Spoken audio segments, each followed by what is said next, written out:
Master, don't wait for luck. Dedicate yourself and go and find yourself. Setting it all fame. Hi guys, welcome in this channel. This reading is for collective your energy at this time. Page of Pentacles in reverse.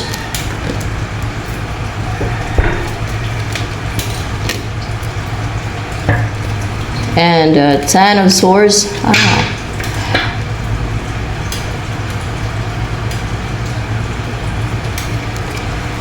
You're not consistent sa pag-reach out o pag-offer sa person mo. Sa person mo na hiwalay kayo kasi nasasaktan kayo. Or hindi ka nag-reach out talaga sa kanya. Hindi ka nagparamdam sa kanya, or else ay kung nagparamdam ka man, minsan lang, pwede din ganun. Kasi nasasaktan ka na, hurt ka na, deeply hurt ka eh. O, dito sa person na hiwalay kayong dalawa. Ba't ka nasasaktan? Let's see. Dahil sa mga nalaman mo na obserbahan mo habang nang-stalk, nang-spike at mamanman ka sa kanya, may mga nalaman kanya na nasaktan ka. Ano na nalaman mo na nasaktan ka? Baka may third party, no? Hindi siya defensive sa dito sa Knight of Swords in reverse. Dito sa hindi nagtitake ng action sa kanya, hindi siya defensive, kaya na-hurt ka. Sa hindi nagtitake ng action sa kanya, sa hindi gumagawa ng move towards sa kanya, ano to? Third party? Hindi. Someone na, hiwalay din sila eh. So, hindi siya defensive. Ang gusto mo maging defensive siya. Doon sa isa. Sa person na hiwalay din siya doon. So, ano yung next na mangyari sa buhay mo? Hindi ka magte-take ng risk. Hindi ka maging fearless na mag-take ng risk. Gumawa ng move, action, any pag-risk. Anong klase ng pag-risk na hindi mo gagawin? Yung susugod, yung pupunta ka sa kanya, o yung may gagawin kang action, yung meron kang ipapadala, o meron kang isisend, o meron kang gagawing move towards sa person na yan. Yan ang next na mangyari sa'yo kasi na-hurt ka. Pagka naging defensive si person mo, yung person mo na hiwalay kayo, pag naging defensive siya doon sa isa niyang person na hiwalay sila, na hindi nagtatake na action sa kanya, magre-risk ka sa kanya. Ganon? Ay, hindi din. Ano yun? Ano yun? Hindi ka ma-hurt. Ma-hurt ka pa rin kasi merong pero bakit ganon, no? Doon na-hurt ka talaga dahil sa nalaman mo hindi siya defensive, na ino-open niya yung wall niya. Kumbaga, siguro gusto niya pa rin na magkabalikan sila. Yung gano'n ba, no? Na hindi siya nagtataas ng wall doon. Ayan. So, more information sa mga darating sa'yo.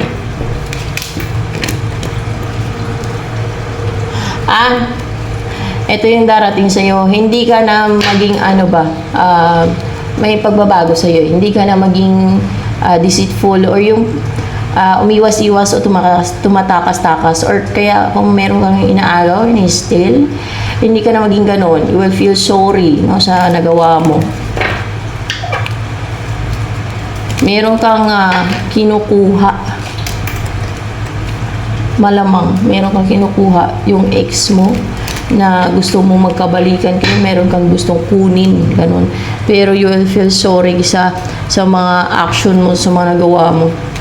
By the way guys, meron ako napanood na mga nangi-steal daw ng luck, destiny, yung ganun ba?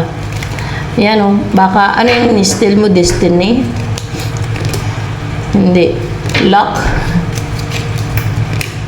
Luck, swerte. Ay, naku, delikado yung kaluluwa mo niyan. Ano yan eh? Witchcraft. Tsaka, ano sabi ni Jesus Christ, ang mga greedy hindi magmamana ng karian. Greedy. See? Tapos witchcraft, ano sabi na agad about sa witchcraft? Masama na pa-practice sa witchcraft sa mga gumagawa ng witchcraft. Tatapon sa impyerno ang kaluluwa nila ng God. Isa pa yan. Pero yung iba parang baliwala lang sa kanila na yung mga warnings ng God at Jesus Christ sa Bible. Bahala sila sa buhay nila. Sila din ang kawawa sa kabilang buhay niya. So ayan, ano pa ang next na mangyari sa buhay mo niyan? Shining in a hall of fame, ooh, and the world's gonna know your name, ooh, 'cause you're born with a brightest flame. Hindi ka na magja-juggling, hindi ka na hesitate na mag-take na action, na gumawa ng decision, hindi ka na mahirapang mag-decide, you could able to make a decision, to decide, or hindi ka na mahirapan kung sino yung piliin mo, kung ano yung piliin mo, ganun, kung meron kang option or choices, and matahimik na din yung isipan mo, mapanatag na din yung isipan mo. So, yan. Maging stable, grounded, secured ka na, no? Reliable, a good provider. And then, anong next na mangyari sa buhay mo? What's with the 3 of Cups here?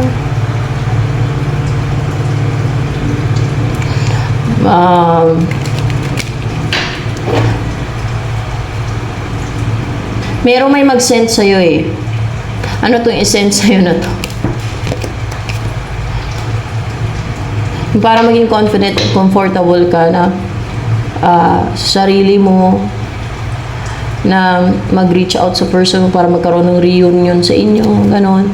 Kaso lang mukhang may third party dito, no? Para ma-reunite kayo, or kung wala man, ay may third party ba to? Wala naman.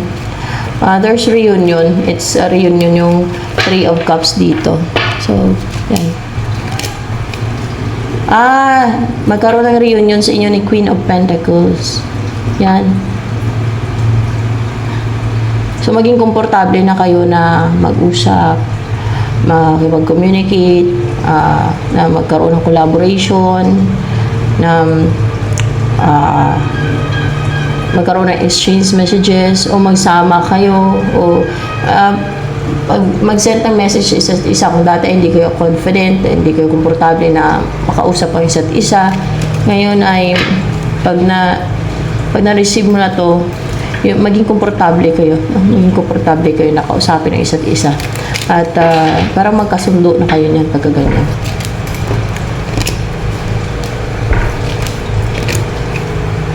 Kasi yung mga sinend sa inyo, parang,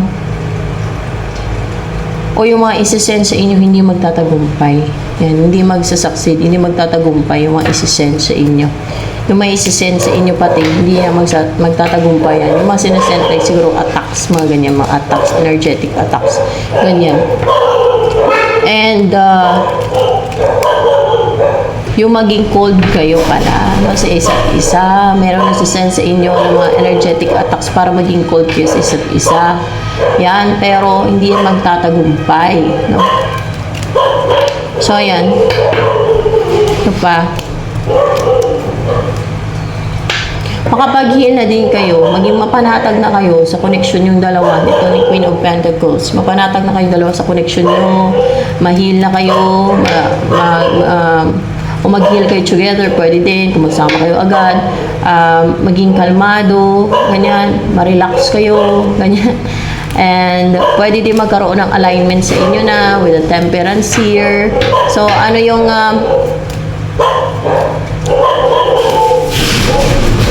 possible na mangyayari sa inyo ni Queen of Pentacles? So, this is a new beginning. Ano possible na mangyari sa inyo ni Queen of Pentacles? Nasa inyo pa rin yan. Possible pa lang, hindi pa naman nangyayari. This is, pero positive pa rin naman, no? Possible lang ito. Pero kung sakali na pairalyo mo yung ninyo yung pride nyo at yung hindi ka din ganun ka-decisive to be with this Queen of Pentacles, ay pwede din na hindi mangyari yan, na magkaroon ng new beginning sa inyo or communication. Sa inyo pa rin naman yan eh. Yung sure talaga, yun yung nangyari sa inyong dalawa. Yung mga napagdaanan nyo na, lumalabas dito. Yung possible na mangyari sa'yo, possible pa lang yan. Nasa inyo naman yung decision eh. Nasa inyo na yan kung magpapigil kayo sa mga gustong pumigil sa inyo ng mga energetic attacks or mga spiritual attacks. Kasi pag mga ganyan, may mga pumipigil yan, di ba? Kahit sa happiness na lang ng iba, gustong pigilan, may mga gustong pumigil, o di ba? So, nasa inyo na yan. That's your own decision.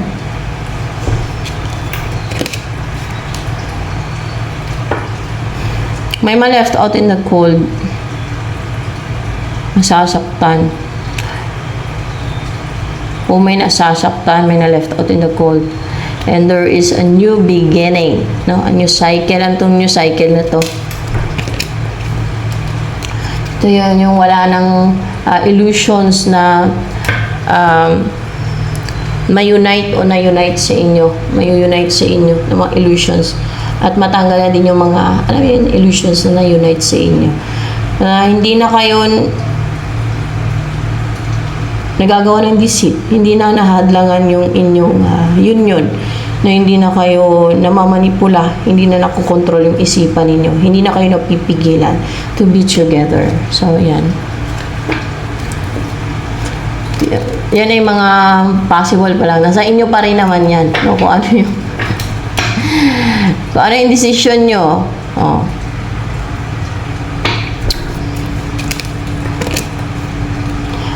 May babalik. So, yung, yan mga possible na mga mangyayari. May babalik. Yan ang mga umpisahan ninyo. Yung pwedeng magkabalikan kayo. Babalik si Queen of Pentacles sa'yo. Ganyan. Babalik kay Queen of Pentacles. Makarecover ka na sa sadness. Hindi ka na maging malungkutin.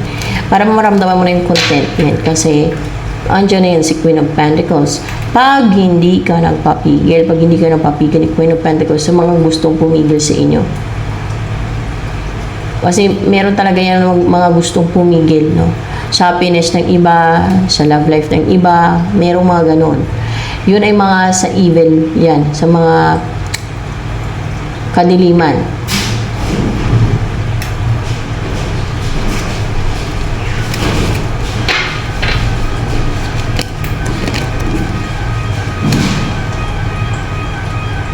Sa magustong ano guys, ewan ko kung needed ba to, yung maibalik yung kanilang destiny na na-swap daw. Ewan ko lang kung totoo yung ganyan ha. Yung na-swap daw yung destiny, yung kanilang lock, para may balik na sa inyo, ma-recover niyo inyong destiny. Ewan ko lang kung totoo yung mga ganyan. Pero meron yan kasi sa YouTube eh. Meron yan na para ma-recover niyo yung destiny ninyo. Yung mga ninakawan. And sa kabilang buhay yan yung mga nagnakaw ng, kunwari, ninakaw yung destiny nyo or luck nyo. Kasi through witchcraft yung ginagawa nila. Ginagawa ng mga coven yan eh. Mga warlocks at mga ganon. Mga witches, warlocks. Sa kabilang buhay niyan, sila din ang kawawa, yung mga nagnakaw na yan. Isipin niyo, sabi ni Jesus Christ, mga greedy hindi magmamana ng aking karyaan. O, diba? At sinabi ni Jesus, ng God, si Yahweh, ang mga napapractice ng witchcraft and sorcery, tatapon niya daw sa impyerno mga kaluluwa. O, diba? Doon niya ilalagay. Hindi itatapon sa impyerno kaluluwa. Isipin niyo. So, ayan, pwede niyo pa ma-recover yan. Sila din ang kawawa niyan sa kabilang buhay, yung mga gumagawa ng ganon. Yun ang totoong mga evil, mga masasama. Tapos pagka, kunwari na hinalaan nyo o na nalaman nyo, no, yung ginawa nila, palalabasin kayong baliw. Palalabasin kayong baliw, tapos, napanood ko yan sa YouTube eh, gano'n daw yung mga yan. Na gano'n daw yung maging reaksyon nila. Tapos, siraan ka sa maraming tao. Sirain yung, basta siraan ka, gagawin ka ng kwento, kasi sanay naman yan sila gumawa ng kwento at manipulation eh. Tapos, gusto nila i-destroy yung buhay mo. No? Tapos, syempre, maging defensive sila. Ganon. Maging defensive na, syempre, itanggi nila kasi sinungaling nga yan sila, guys. Sinungaling yan sila. Pero, meron yan sa online. Sa YouTube din na ma-recover mo daw yung destiny mo. Yung parang siya, healing. Healing. Ewan ko lang kung totoo yan na i-swap yung destiny. Basta ganun. Pero, pagka mga destiny from God, no? Lalo pag, ang paniniwala ko talaga, pag God ang nag-destiny yan, suportado ka niyan eh. Protektado ka ng kalangitan kahit ano pa yung pinagdadaanan mo eh.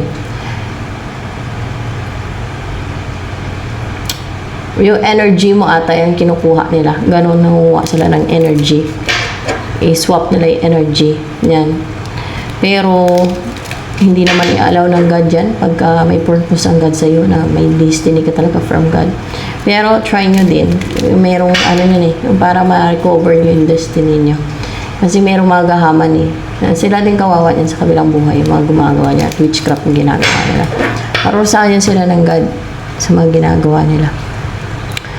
So, ayan guys.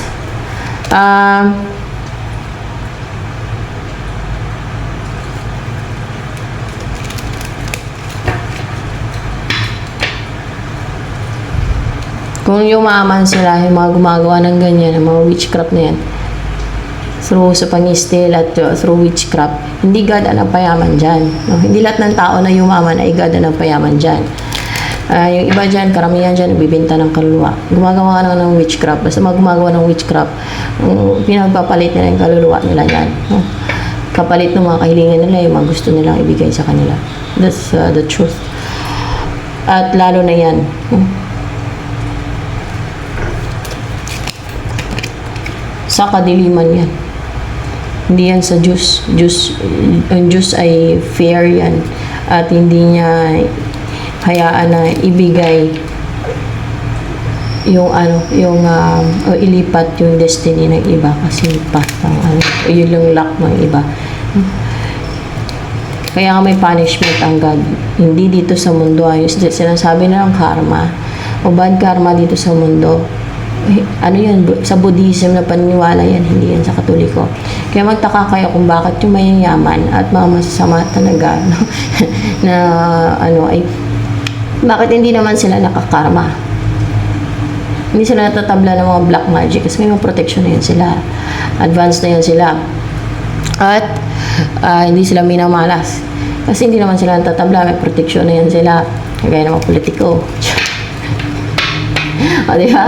O, hindi nakakarma, no? Diba? Hindi nakakarma, diba? Tsaka may mga, syempre, hindi lang ganun ang mga ginagawa nilang kasamaan. Meron pa yan. O, ba't hindi nakakarma? O, diba? Kasi wala naman talagang karma. Yung parusa, meron parusa ng God. At sana parusa ng God doon sa kabilang buhay. Impyerno, ang parusa ng God sa mga masasama talaga. Yung mga, lalo yung gumagawa ng mga kadimunyuhan. Yan. So, ano yung next na mangyari sa inyo ng person mo?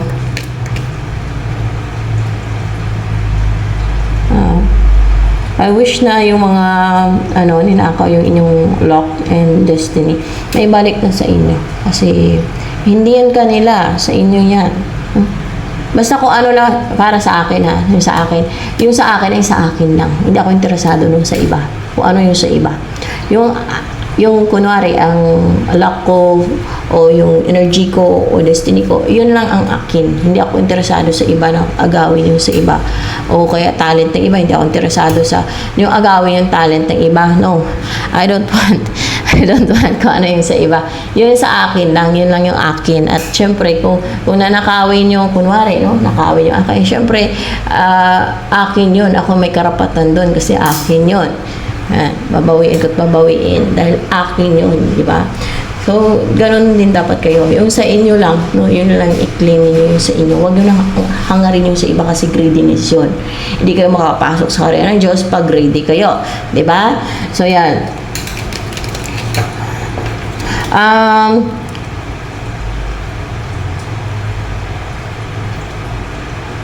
hindi na strong at hindi na nag-succeed ang ano.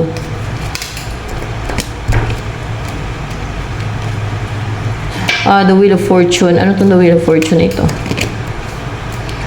Yung mga hindi na makapangharang, yung parang gusto mangontrol yan ng luck mo. Let's see No. Destiny mo. Baka destiny mo. No. Gusto mangontrol ng love life mo kasi may ano eh. Oh yeah. Yung love life mo merong ano dito. Sana ba yun?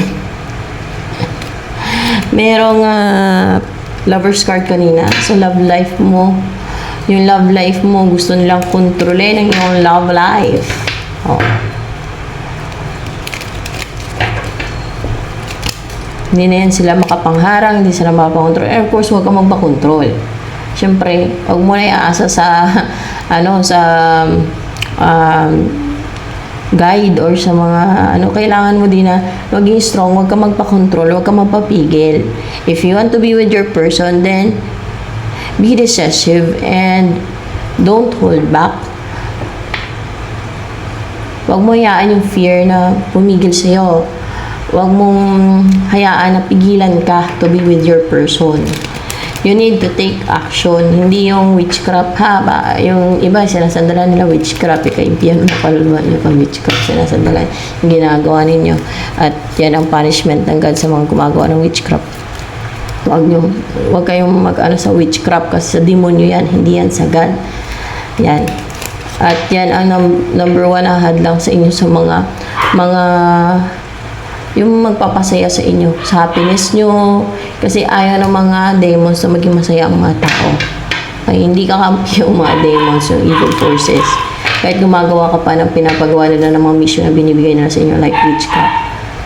Ayaw nila maging masaya ang mga tao. Ang gusto lang nila makuha ang kaluluwa ng mga tao.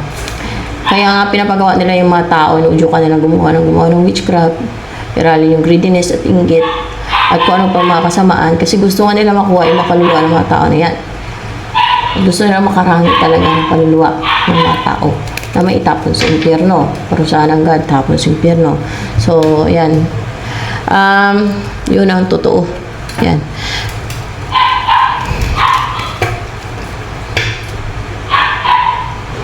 So, ano ang next move ni Queen of Pentacles sa'yo?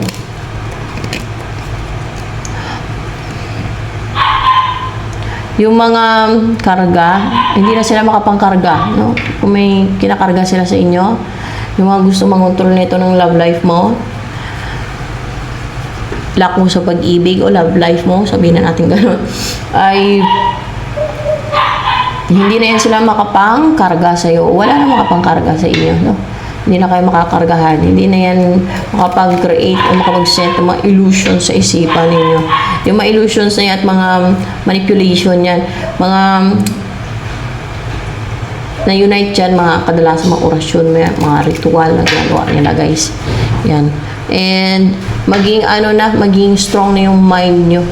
Hindi nyo napapasukin, maglagay na kayo ng boundary, hindi nyo napapasukin ang mga, alam niyo, intruder, no? Sa isipan ninyo, yung mga hindi naman talaga sa inyo, hindi naman talaga yun yung sa isip ninyo, pinasok lang, sinent lang sa isip niyo, yung mga gano'n na sinesent lang nila, maglalagay na kayo ng boundary. So, maging aware na kayo. Actually, malaking tulong to yung mga ganito, hindi sa inaano pa. Para maging aware, no? Yung mga sinasabi ko dito kasi para maging aware ang mga hindi pa aware. So, sa mga ginagawang scheme and deceit ng iba, lalo na yung witchcraft, hindi naman makikita yan. Energetic attacks yan. And yan hindi naman makikita yan energies yan di ba? Mga energy nila yan. So, yan, ito na lamang for collective reading.